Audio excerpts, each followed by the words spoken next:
Puji Tuhan, Shalom, selamat malam Bapak Ibu, Saudara yang terkasih di dalam nama Tuhan Yesus. Malam hari ini kita kembali ada di dalam renungan malam kita bersama.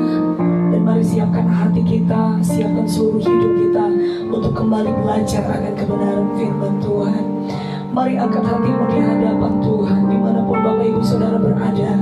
Mari mulai membangun setiap hubungan pribadi kita kembali kepada Tuhan. Angkat setiap hidupmu, penyembahanmu kepada Tuhan. Sama-sama kita bersyukur di dalam hadirat Tuhan. Karena anugerah, karena kebaikan Tuhan. Karena Tuhan mengasihi kita. Dia tidak pernah meninggalkan setiap pribadi saya dan saudara. Haleluya, terima kasih Bapa. Kami mau bersyukur di dalam hidup kami. Kami mau bersyukur atas segala penyertaan-Mu yang terus berlaku bagi setiap pribadi kami Tuhan.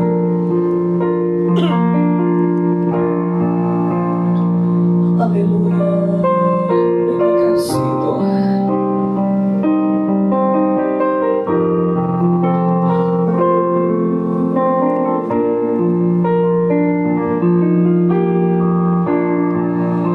Betapa hatiku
betapa hatiku berterima kasih Yesus, Kau mengasihiku,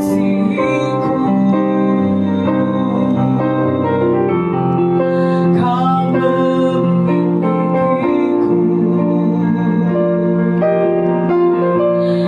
Hanya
sampai kami memperoleh hati yang bijaksana di hadapan.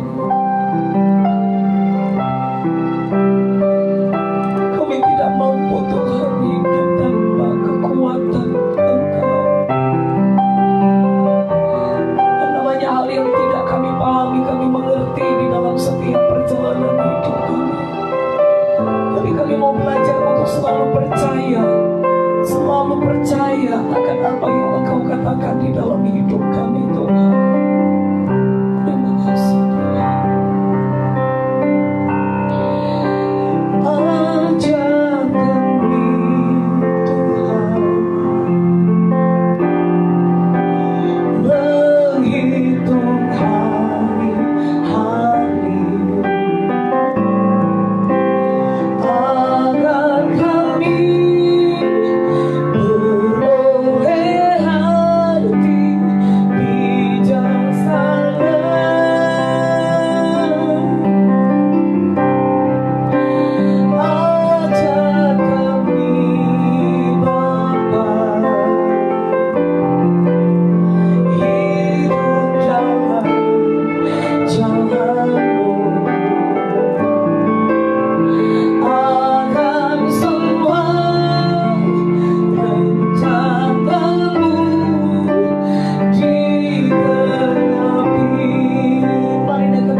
selalu bersyukur kepada-Mu Tuhan. Ajar kami untuk selalu menghitung setiap hari-hari kami. Ajar kami Bapa untuk selalu hidup di dalam jalan-Mu. Ajar kami untuk mengerti setiap rencana-Mu di dalam pribadi kami. Dan terus pimpin setiap waktu perjalanan hidup kami Tuhan. Jangan pernah lepaskan kami, jangan pernah tinggalkan kami. Tapi kami percaya Tuhan, bahwa janji-Mu itu berlaku bagi setiap hidup kami sebagai umat-umat-Mu Tuhan. Sekalipun kami harus melewati lembah-lembah yang kelam, sekalipun kami harus melewati ada begitu banyak tantangan hidup, tapi kami percaya kalau malam hari ini kami masih berdiri, masih ada di hadapan-Mu, di dalam hadirat-Mu, itu karena kekuatan, karena kemurahan, karena anugerah-Mu semata-mata yang berlaku bagi hidup kami Tuhan. Dan malam hari ini dengan hati yang bersyukur, kami memberi hidup kami kepada-Mu. Kembali isi dengan firman-Mu, kembali isi dengan perkataan-perkataan-Mu yang berkuasa itu Tuhan. Bentuk, ajar, dan tuntun pribadi kami Tuhan, agar kami tidak pernah keluar dari kebenaran firman-Mu, tapi terus kami ada dan berjalan mengikuti apa yang menjadi kehendak Tuhan, sesuai dengan kehendak-Mu, sampai rancangan-Mu seluruhnya itu tergenapi di dalam setiap pribadi kami Tuhan. Karena Engkau tidak pernah merancangkan rancangan-rancangan kecelakaan bagi kami, tapi firman-Mu berkata, rancangan-Mu selalu mendatangkan damai sejahtera bagi hidup kami Tuhan.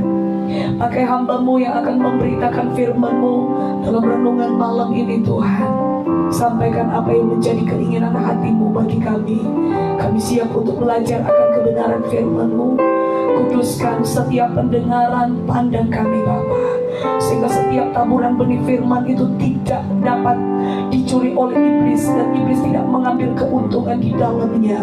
Karena kami percaya setiap benih-benih yang ditaburkan itu adalah benih-benih kehidupan yang menghasilkan kebenaran, yang menghasilkan janji-janji yang pasti. Dan kami mau Tuhan, di dalam perjalanan hidup kami, ketika kami menghidupi kebenaran firman-Mu, segala kebenaran-Mu itu tergenapi bagi hidup kami. Dan mari Bapa, pimpin kami di dalam Roh-Mu, yaitu Roh Kudus, untuk kami belajar dan beri kami pengertian yang benar, untuk kami mengerti dan memahami kebenaran firman-Mu di malam ini. Terima kasih Bapa, kami sambut firman-Mu hanya di dalam nama Tuhan Yesus. Kami bersyukur. Haleluya. Amin.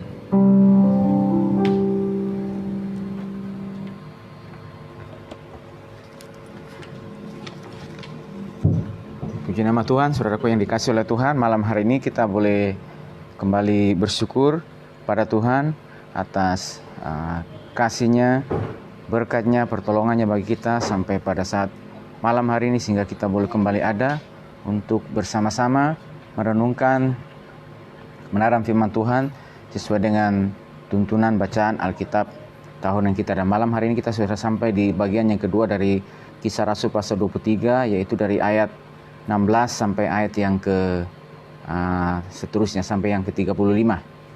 Ya, kalau seperti biasa juga di pagi kita merenungkan, yaitu dari Mazmur pasal yang ke-37 sampai yang ke-39.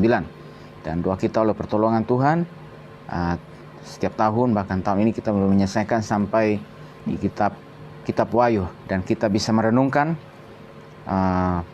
bagian-bagian yang sekiranya kita bisa beri perhatian untuk kita renungkan bersama-sama. Dan tentunya juga saya yakin percaya manakala seluruh jemaat Tuhan kita juga ketika kita membaca ayat-ayat ini oleh ilham Roh, oleh pertolongannya juga kita bisa menemukan juga kebenaran-kebenaran firman Tuhan yang menjadi kebenaran bagi setiap kehidupan kita.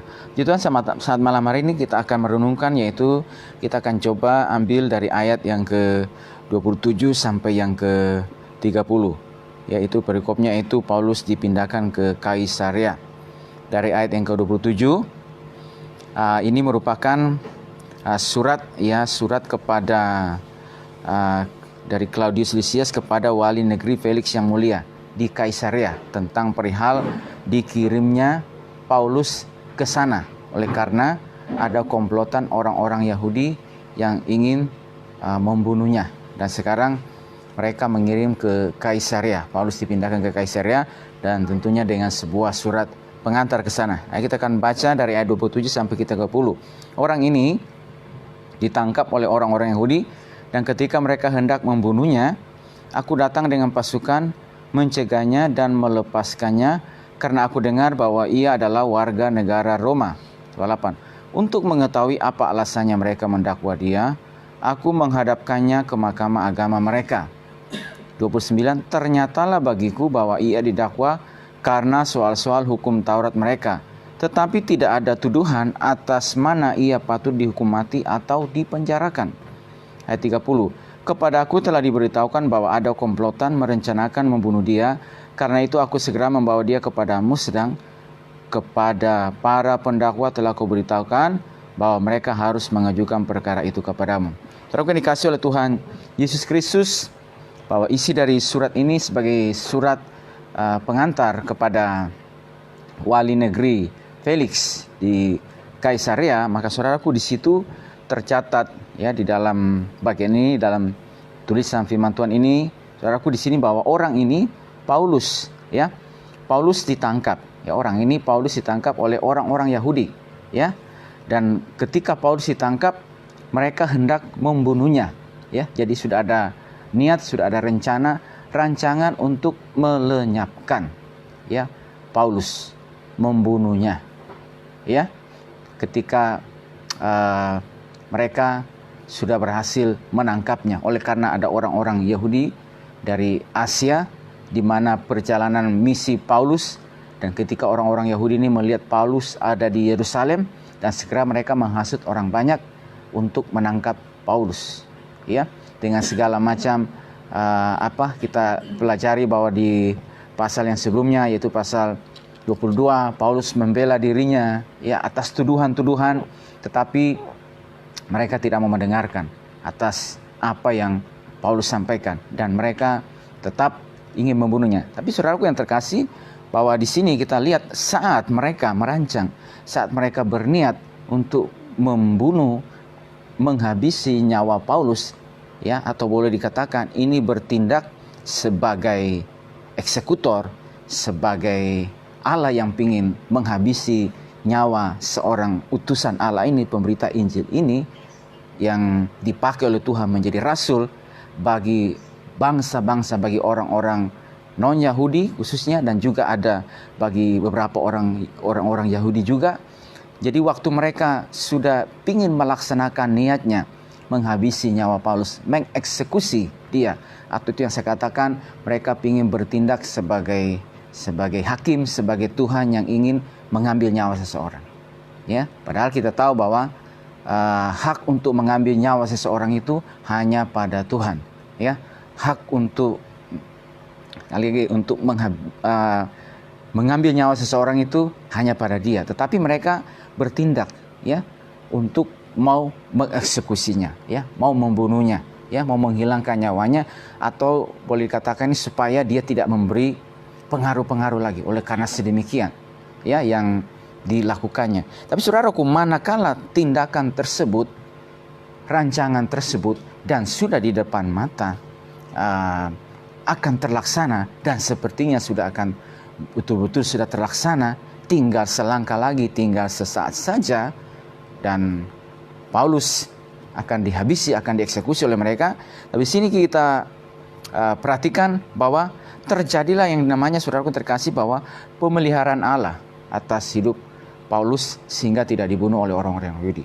Jadi apa yang menjadi rancangan, apa yang menjadi niat, apa yang menjadi rencana orang ini untuk mematikannya, mengeksekusinya, supaya sampai di situ saja hidupnya, berhenti sampai di situ, dan dengan demikian berarti bahwa perjalanannya tidak akan lagi untuk memberitakan Injil, saudaraku, tidak sampai ke Roma, Ya, dan saudaraku, kita tahu kalau misalnya tidak sampainya Paulus ke Roma, berarti berapa surat kiriman dari penjara juga tidak akan pernah terjadi. Karena kita tahu ada beberapa surat kiriman dari penjara di Roma.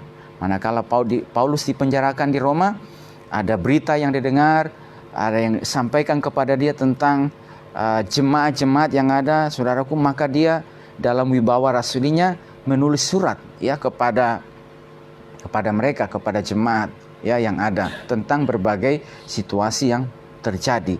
Jadi artinya, saudaraku, bahwa ketika mereka ingin menstop, mematikan langkahnya, atau juga dikatakan menghentikan rencana Tuhan melalui Paulus, bahwa Paulus ini dalam rencana Tuhan sebagai seorang utusan yang dipilih, yang dipanggil menjadi utusan Allah bagi bangsa-bangsa lain. Di orang Yahudi ingin bertindak, tapi saudara terkasih tempat itu, maka Tuhan bertindak. Ya, Tuhan menggagalkan semua rencana itu, niat mereka itu. Ya, bahwa apa yang mereka sudah ingin lakukan, atau boleh katakan ini tinggal sesaat saja, tinggal sedikit lagi akan berhasil, dan sepertinya akan berhasil. Ya, hal tersebut bahwa kita melihat juga ketika usaha mereka menghadapkan kepada mahkamah agama, ya, dan sepertinya usahanya itu sia-sia saja, usaha mereka itu sia-sia saja, ya, karena kalau kita lihat pada saat itu Israel ini ada di bawah jajahan Roma, ya, dan saudaraku, maka Roma sebagai penguasa pada saat itu, kalau ada sesuatu perkara hukum, maka harus disidang terlebih dahulu untuk membuktikan apakah orang tersebut benar-benar melakukan sebuah tindak pidana yang layak, yang patut untuk dihukum mati. Ya, apalagi kalau kita melihat bahwa Paulus ini adalah warga negara Roma, jadi dia memiliki dui kewarganegaraan. Nah, maka sebagai warga negara, dia juga punya hak. Buktikan dong kalau saya bersalah. Kalau memang saya bersalah di mata hukum dan ada perbuatan yang melanggar hukum, yang melanggar tindak pidana, melakukan tindak pidana, buktikan di pengadilan. Kalau terbukti, ya siap. Tapi kalau tidak, ya berarti saya juga punya hak di mata hukum untuk memperoleh kebebasan. Nah, saudaraku, jadi waktu ada rancangan kurang lebih sekitar 40 orang juga supaya menghadapkan sekali lagi ke mahkamah, seolah-olah ingin memeriksa lagi dengan teliti tentang perkaranya dia, padahal mereka sudah merencanakan, ingin menggagalkan. Nah, ini saya katakan, ingin mengeksekusi Paulus dengan sebuah rencana, ya, dengan sebuah tindakan. Dan ini saya katakan bahwa mereka ingin mendahului Tuhan, ingin menggagalkan rencana Tuhan melalui Paulus supaya tidak ke Roma. Dan saudaraku, dengan tidak jadinya Paulus ke Roma, berarti itu yang saya katakan, berarti surat kiriman dari Roma, dari penjara Roma tidak akan ada. Ya, artinya Paulus selesai di Yerusalem. Ya, karena dalam perjalanan misi ketiga dimulai di Sar Antioquia dan dia ke Yerusalem. Ya, dan dari Yerusalem itulah Tuhan bawa dia akhirnya ke Roma. Tapi ada yang ingin menggagalkan, ada yang ingin menghalangi, yaitu siapa? Orang-orang Yahudi ini, orang-orang yang tidak suka dengan apa yang dia lakukan. Tapi kita lihat dengan jelas di sana ada pemeliharaan Tuhan, pembelaan Tuhan bagi Paulus, ya, bahwa tugas dia belum selesai. Dia harus ke Roma. Dia harus memberitakan Injil di Roma, dan juga harus ada surat kiriman dari penjara di Roma, ya, untuk meneguhkan, untuk menguatkan jemaat yang ada, yang dimana dalam perjalanan dia itu selama di dalam penjara atau ada di Roma itu, saudaraku, maka ada kabar-kabar yang diterima, disampaikan, baik itu persoalan dalam jemaat, baik itu kabar-kabar yang ajaran-ajaran yang menyesatkan. Dan saudaraku, ketika ini sampai kepada dia, maka saudaraku, dia segera mengirim surat. Berarti dia masih ada rencana Tuhan ke depan, masih ada beban yang harus dipikul, masih ada tanggung jawab yang harus dijalankan, yang dikerjakan. Dan pemeliharaan Tuhan, intervensi Tuhan, campur tangan Tuhan, Tuhan pemilik kehidupan kita ini, Tuhan yang punya kehidupan kita, campur tangannya terjadi bagi Paulus, bagi hidupnya, sehingga segala niatan, rencana oleh manusia yang ingin menggagalkan rencana Tuhan tersebut, Tuhan bertindak dan menggagalkannya. Ya, Tuhan berperkara bahwa orang ini masih harus dipakai oleh Tuhan. Bahwa Paulus ini sebagai utusan masih dipakai oleh Tuhan. Saudaraku yang terkasih, dalam perjalanan kehidupan kita ini juga dari sampai pada hari ini, saya yakin dan kita terlalu yakin dan percaya bahwa ada rencana Tuhan atas setiap kehidupan kita masing-masing. Kita sebagai murid Tuhan, kita sebagai pelayan Tuhan, kita juga sebagai hamba-hamba Tuhan, ada rencana Tuhan bagi kehidupan kita yang Tuhan berikan kepada kita untuk pikul.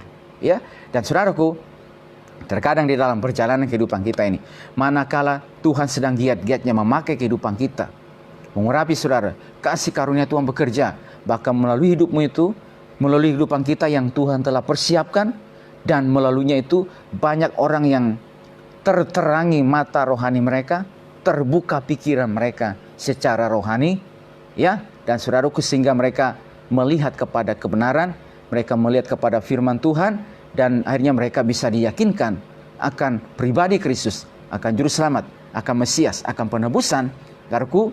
Dan dalam perjalanan juga, kalau kita yang kita jalani, tidak sedikit juga ada hambatan yang coba pingin menghalangi, yang pingin menutup langkah kita, ya, yang pingin supaya orang ini berhenti sampai di sini, orang ini sudah cukup, ya, orang ini sudah, ya, tidak perlu lagi.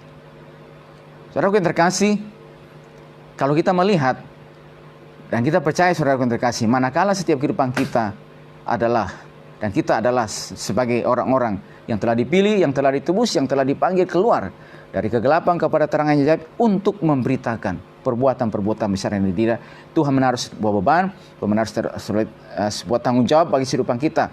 Apakah kita sebagai umat Tuhan untuk memulai sesuatu, untuk membangun sesuatu, untuk menjadi berkat di mana kita berada. Dan saudaraku, kita yakin ketika Tuhan memakai kehidupan kita dan ada niatan, ada usaha dari siapa saja, ya, yang pingin menggagalkan, yang pingin menghalangi dengan berbagai macam cara, ya, dengan berbagai macam trik, bahkan mungkin sudah sampai betul-betul sudah sepertinya ini akan berhasil, seperti yang mereka lakukan terhadap Paulus ini. Tapi saudaraku, dari apa yang dialami dan pengalaman ini, saudaraku, kita terlalu yakin dan percaya bahwa pemeliharaan Tuhan, pertolongan Tuhan tetap ada bagi setiap kehidupan kita. Bahwa saudara-saudaraku, kita ini semuanya ada dalam tangan Tuhan.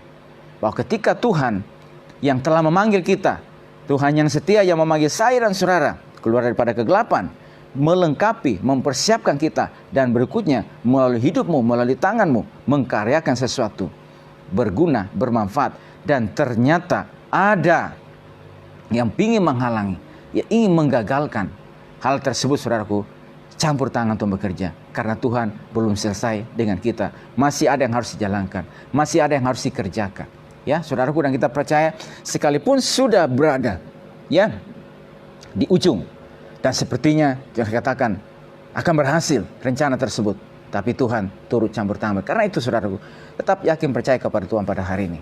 Ya, kalau kita berjalan sesuai dengan firman Tuhan, kehendak Tuhan, saudara menjalankan tugas Tuhan, mandat yang Tuhan beri kepada kita, di mana saudara berada, apa yang kita mulai, apa yang kita bangun, apa yang kita kerjakan, saudaraku. Dan saudaraku, dalam perjalanan kehidupan sini ada saja kesulitan, ada saja tantangan, saudaraku.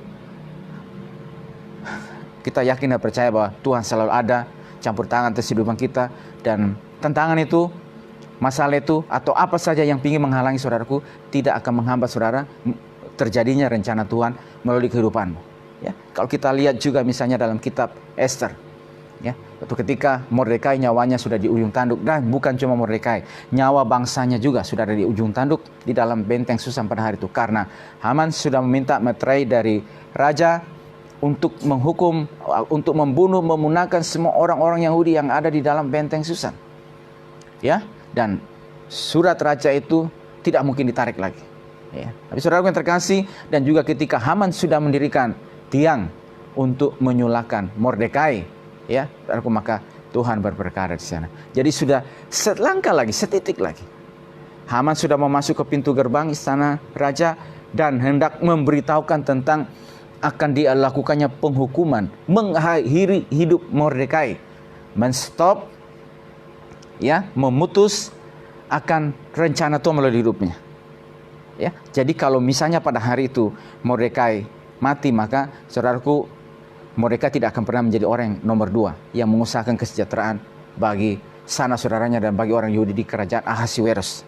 Tapi saudaraku, Tuhan berperkara bahwa Tuhan masih pingin, Tuhan campur tangannya, intervensinya masih mau, dan rencana Tuhan belum selesai atas kehidupan Mordekai, bahwa dia harus menjadi seorang yang nomor 2 di kerajaan Ahasiweros untuk mengusahakan kesejahteraan bagi banyak orang, mengusahakan kesejahteraan tempat di mana dia berada. Karena itu usaha jahat apapun yang ingin dilakukan, bahkan sudah di ujung mata, saudaraku, maka Tuhan berperkara dan membalikan setiap rancangan orang-orang tersebut, yaitu rancangan Haman, menjadi kesesatan bagi dia sendiri. Ya, menjadi malapetaka buat di sini. Dia menggali lubang, dia jatuh sendiri ke dalamnya. Ada pembelaan Tuhan. Demikian juga yang dialami oleh Raja Daud. Daud, saudaraku, bahwa ketika anak muda ini menjadi seorang yang begitu dipakai oleh Tuhan, kemanapun dia pergi berperang, selalu berhasil mengalahkan musuh. Mulanya ketika dia mengalahkan Goliat, habis itu dia menjadi kepala pasukan, selalu berhasil. Ya, Saul suruh untuk mas kawin 100 kulit katan orang Filistin, dia pergi dan diambil 200 kulit katan orang Filistin. Lalu bawa kemanapun. Ya, lalu maka ketika dia sudah mulai dipakai Tuhan dengan luar biasa dan tangannya mengalahkan banyak musuh, saudaraku, maka orang Israel bernyanyi berbalas-balasan. Daud mengalahkan berlaksa-laksa, tetapi Saul hanya beribu-ribu saja. Saudaraku, maka pada saat itu timbullah iri hati, panas hati. Lalu apa? Saya diperhitungkan beribu-ribu, dia berlaksa-laksa. Artinya apa ini? Nanti juga jabatan raja kan, saya akan akhiri aja, stop sampai di sini. Dia tidak boleh jadi raja. Cukup sampai di sini. Lalu apa yang dirancangkan? Saudara, kita tahu bersama, dia ingin mengakhiri, mengeksekusi hidup Daud, ya, dan memberikan kesesakan bagi Daud, mengejarnya, ya, sepanjang kehidupan yang dijalani Saul, dia terus mengejar, ya, selama berapa setahun lamanya. Tapi saudaraku, dalam pengalaman Daud bilang, siapa menggali lubang, dia jatuh sendiri ke dalamnya. Karena apa? Tuhan masih ingin berperkara dengan Daud. Tuhan masih mau memakai kehidupannya itu. Ya, Tuhan mau memakai dia menjadi seorang raja, dan tidak hanya sebagai seorang raja juga, tapi juga menggembalakan umat Israel pada saat itu. Karena seorang raja di pemerintahan Israel tidak hanya menjadi seorang raja dalam urusan pemerintahan, tetapi dia juga harus menggembalakan orang Israel. Tuhan belum selesai. Ada rancangan yang ingin menggagalkan, ada yang ingin menstop, menggali lubang supaya Daud masuk ke dalam, dan segala potensi, segala talenta, segala kapasitas yang Tuhan taruh kepada dia, segala apa saja yang dimilikinya, ya, maka semua juga akan terkurung habis. Berarti artinya apa? Saudaraku, cerita akan menjadi berbeda, ya. Sejarah perjalanan Daud akan berbeda, dan tidak akan pernah orang bernama Daud menjadi raja. Dan tidak akan pernah juga, saudaraku yang terkasih, dalam pengalaman berikutnya, saudaraku, bagaimana dalam pengalaman-pengalaman iman. Demikian juga yang terjadi kepada Saul ini, saudara, kepada Paulus ini, saudara. Saudaraku dikasih oleh Tuhan, ada yang ingin merancang, tetapi Tuhan berperkara. Demikian juga kehidupan kita pada saat ini, pada malam hari ini, detik ini, di mana saja kita berada. Tuhan, kita percaya, saudara, hidup kita semuanya dalam tangan Tuhan. Ketika Tuhan yang telah menaruh potensi, yang telah menaruh kapasitas, yang telah menaruh sesuatu dalam tanganmu, dalam hidup saudaraku, dimanapun kita berada, dan ketika kasih karunia Tuhan mulai bekerja atas hidupmu, atas setiap apa yang kau kerjakan, dan boleh menghasilkan kemuliaan bagi nama Tuhan. Dan saudaraku, manakala dalam perjalanan ini ada saja usaha-usaha, niatan dari orang-orang tertentu, dari siapa saja yang pingin coba menghalangi supaya tidak terjadi lagi pemakaian Tuhan yang begitu luar biasa, atau kita tidak bisa berkarya lagi untuk kedepannya. Saudaraku, Tuhan akan berperkara dengan kehidupan kita, akan bela kita, akan turun tangan, bahwa pemeliharaan Tuhan akan memampukan semua itu boleh terjadi. Dan karena itu juga, saudaraku, terkadang juga, saudaraku, masalah yang ada di hadapan, tantangannya adalah ini juga sepertinya ingin menstop, ya, ingin membuat kita supaya berhenti sampai di situ.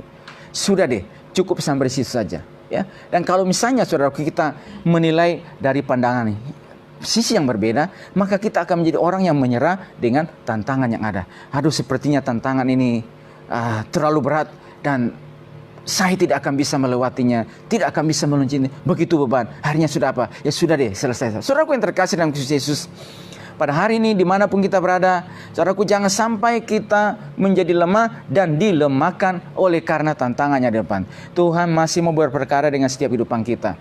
Tuhan yang telah menaruh setiap potensi, kapasitas, kemampuan yang Tuhan telah taruh dalam hidupmu sampai pada saat ini, berarti potensi yang ada padamu itu juga supaya melalui kehidupanmu itu, melalui setiap kehidupan kita, hadirnya saudara di mana, adanya Tuhan bawa kita ada di mana.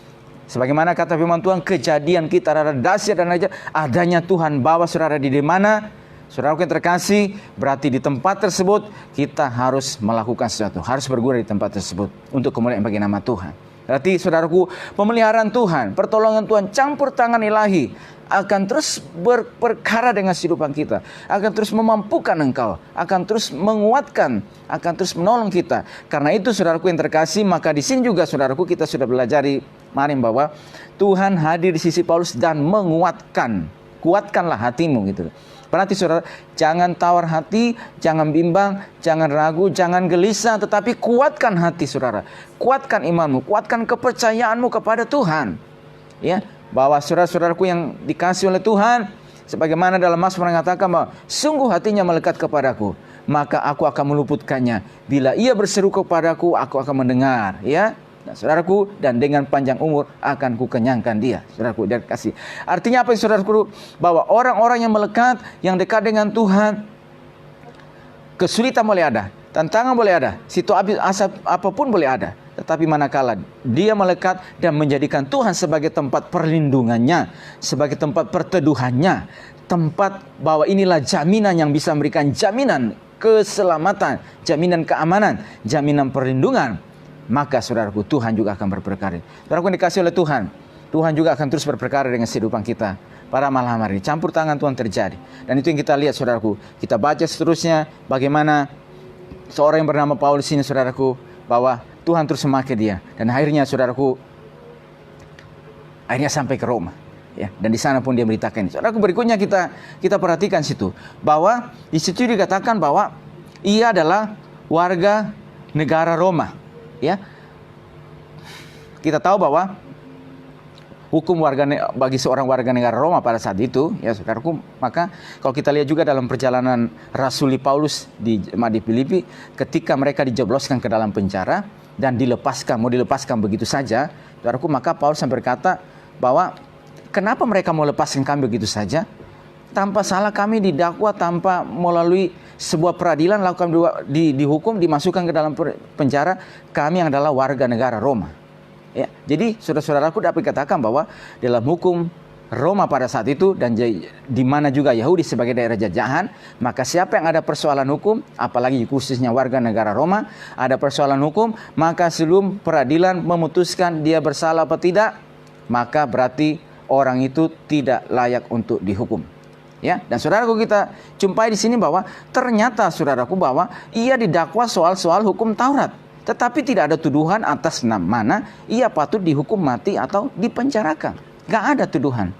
Ya, gak ada sesuatu yang bisa memberatkan dia untuk dia dihukum mati atau dipenjarakan. Nah, saudaraku, kita lihat apa yang coba kita ingin lihat di sini saudaraku. Saudaraku, bahwa itulah kapasitas yang Allah anugerahkan kepada Paulus. Bahwa saudaraku, maka Paulus ini kita tahu bahwa sebelum menjadi seorang pemberita Injil, rasul, maka dia dipersiapkan, dididik oleh Gamaliel, seorang ahli Taurat. Tapi ternyata juga saudara, dari kelahirannya dia juga saudaraku, maka dia ini seorang yang memiliki dui kewarganegaraan. Jadi kewarganegaraan Roma. Ya, dan kita tahu pada saat itu Roma memiliki daerah jajahan yang begitu luas. Ya, sesudah Alexander the Great, maka Roma. Dan itulah keuntungan ya bagi seorang warga negara Roma ini, yaitu Paulus. Jadi itulah kapasitas yang Tuhan anugerahkan, yang Tuhan berikan kepada Paulus. Ya, bahwa sebelum itu semuanya Tuhan telah persiapkan dia.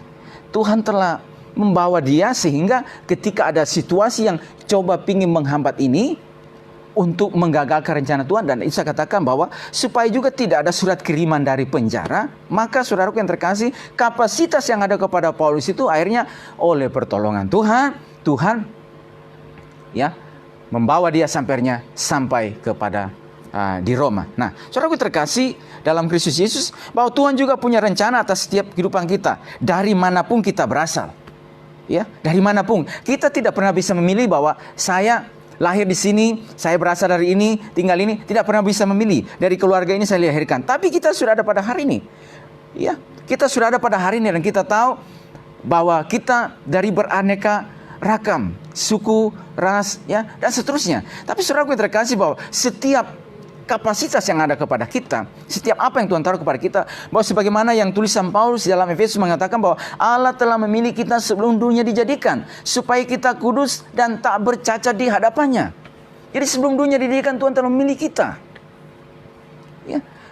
Dari manapun kita. Dan saya katakan, kita tidak pernah bisa memilih. Dan ketika kita tidak pernah bisa memilih, dan kita sudah ada pada hari ini, saudara-saudaraku, firman Tuhan juga berkata di dalam Mazmur mengatakan bahwa oleh karena kejadianku dahsyat dan ajaib apa yang kau lakukan. Jadi kejadian kita ini dahsyat dan ajaib. Jadi ada sesuatu ketika Tuhan menjadikan kita ada pada hari ini. Dari manapun kita, dari keluarga manapun kita, dari daerah manapun kita, ada sebuah potensi juga berarti yang Tuhan taruh kepada kehidupan kita. Ada kapasitas-kapasitas yang Tuhan anugerahkan kepada kita. Dan juga melalui perjalanan pembelajaran yang kita jalani juga. Itulah sebenarnya cara Tuhan juga untuk mempersiapkan kita, melengkapi kita, supaya nanti kita seperti anak panah yang manakala dilepaskan sampai di tujuan oleh pahlawan, sampai dilepaskan di mana? Di tempat tersebut, di sasaran tersebut, menghasilkan sesuatu. Kenapa? Telah dipersiapkan. Telah dilatih oleh Tuhan, telah dilengkapi Tuhan terlebih dahulu.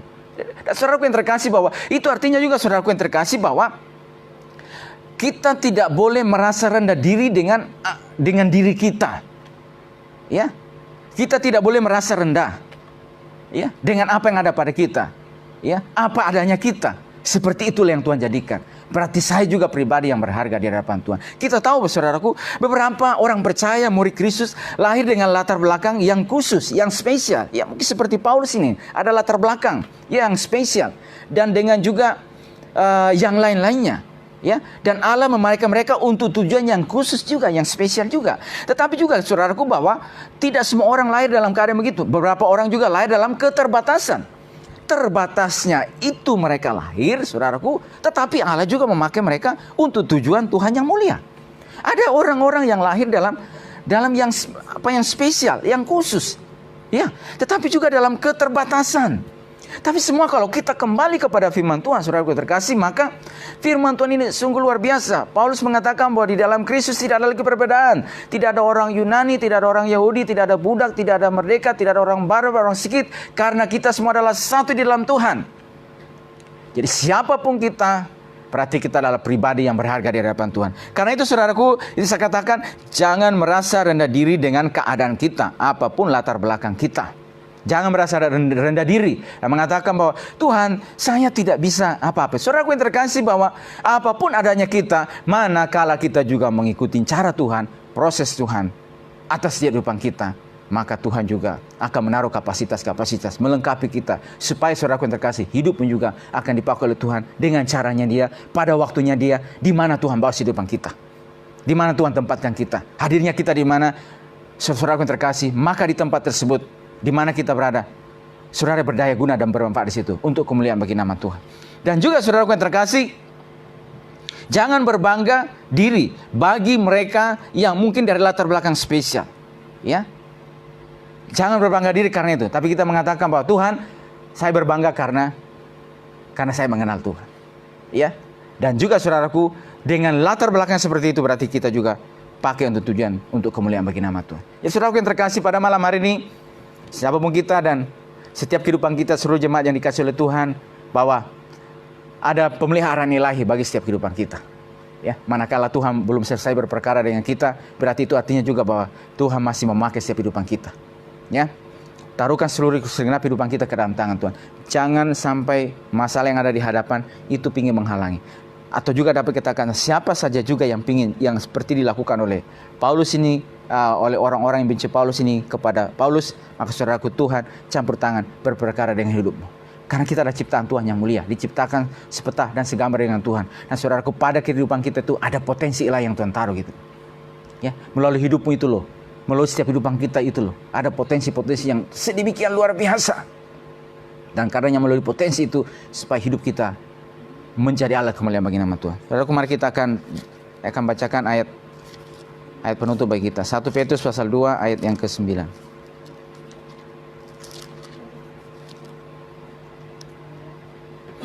1 Petrus pasal 2 ayat 9 sampai yang ke-10. Tetapi kamulah bangsa yang terpilih, imamat yang rajani, bangsa yang kudus, umat kepunyaan Allah sendiri, supaya kamu memberitakan perbuatan-perbuatan yang besar dari Dia yang telah memanggil kamu keluar dari kegelapan kepada terangnya yang ajaib. Kamu yang dahulu bukan umat Allah, tetapi yang sekarang telah menjadi umatnya, yang dahulu tidak dikasihani, tetapi yang sekarang telah beroleh belas kasihan. Kitalah bangsa yang terpilih, imamat yang rajani, bangsa yang kudus, umat kepunyaannya sendiri, umat kepunyaan Allah sendiri, supaya, kata kamu memberitakan perbuatan-perbuatan yang besar dari Dia. Melalui hidupmu itu loh, ada perbuatan-perbuatan ajaib yang besar yang Tuhan nyatakan. Dalam segala keterbatasan kita, tetapi Tuhan membuat kita tidak tinggal dalam keterbatasan, tetapi juga justru kita bisa berkarya di dalam keterbatasan tersebut.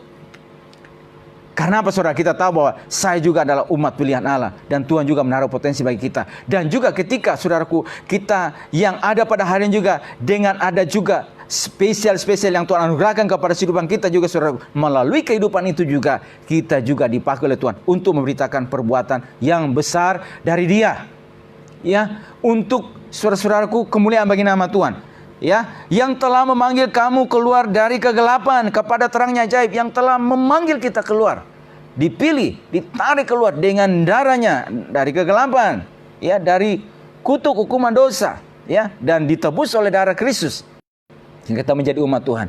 Dan berikutnya, saudara-saudara terkasih, untuk memberitakan perbuatan yang besar dari Dia.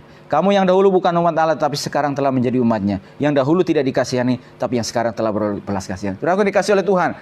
Setiap kehidupan kita pada malam hari ini, tetap kuatkan setiap langkah saudara kepada Tuhan. Saudara, kita adalah umat yang telah ditebus oleh Tuhan.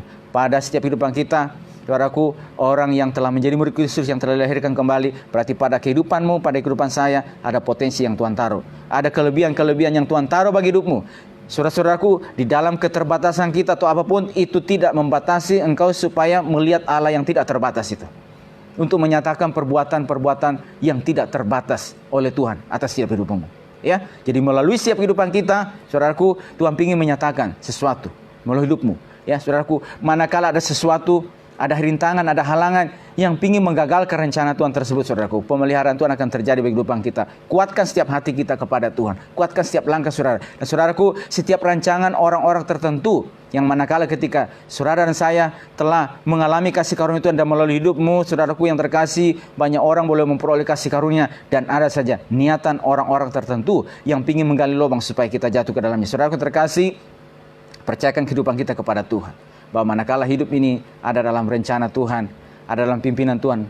Bila Tuhan belum selesai dengan kehidupan kita, maka Dia akan terus memakai kehidupan kita menjadi kemuliaan bagi-Nya. Puji Tuhan, Tuhan berkati semua kita pada malam hari ini. Dalam pertolongan Roh Kudus memampukan kita terus untuk berjalan dalam terang Tuhan. Puji Tuhan, kita akan masuk dalam doa kita, dan sebelumnya kita akan kembali bersama-sama memuji Tuhan. Ya, puji nama Tuhan. Firman Tuhan datang mengingatkan kita bahwa di dalam diri kita ada potensi-potensi yang Tuhan titipkan, dan jangan sampai potensi itu menjadi tidak berguna dipakai oleh karena setiap tantangan masalah yang kita hadapi yang bisa melemahkan iman kita. Mari terus memandang kepada Tuhan, dan segala perkara itu serahkan kepada Tuhan, karena kita percaya kalau Tuhan sudah membuka pintu, tidak ada satupun yang bisa menutupnya. Kalau Tuhan yang sudah mengangkat saya dan saudara, tidak ada satupun yang dapat menundanya. Mulai dengan pujian ini dengan imanmu kepada Tuhan, sebelum kita masuk bersama di dalam doa kita. Haleluya. Segala berkatku ku serahkan padamu, Allah pembinaku,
bersyukur Tuhan kepada malam hari ini. Terima kasih buat kembali waktu ini yang Tuhan beri bagi kami.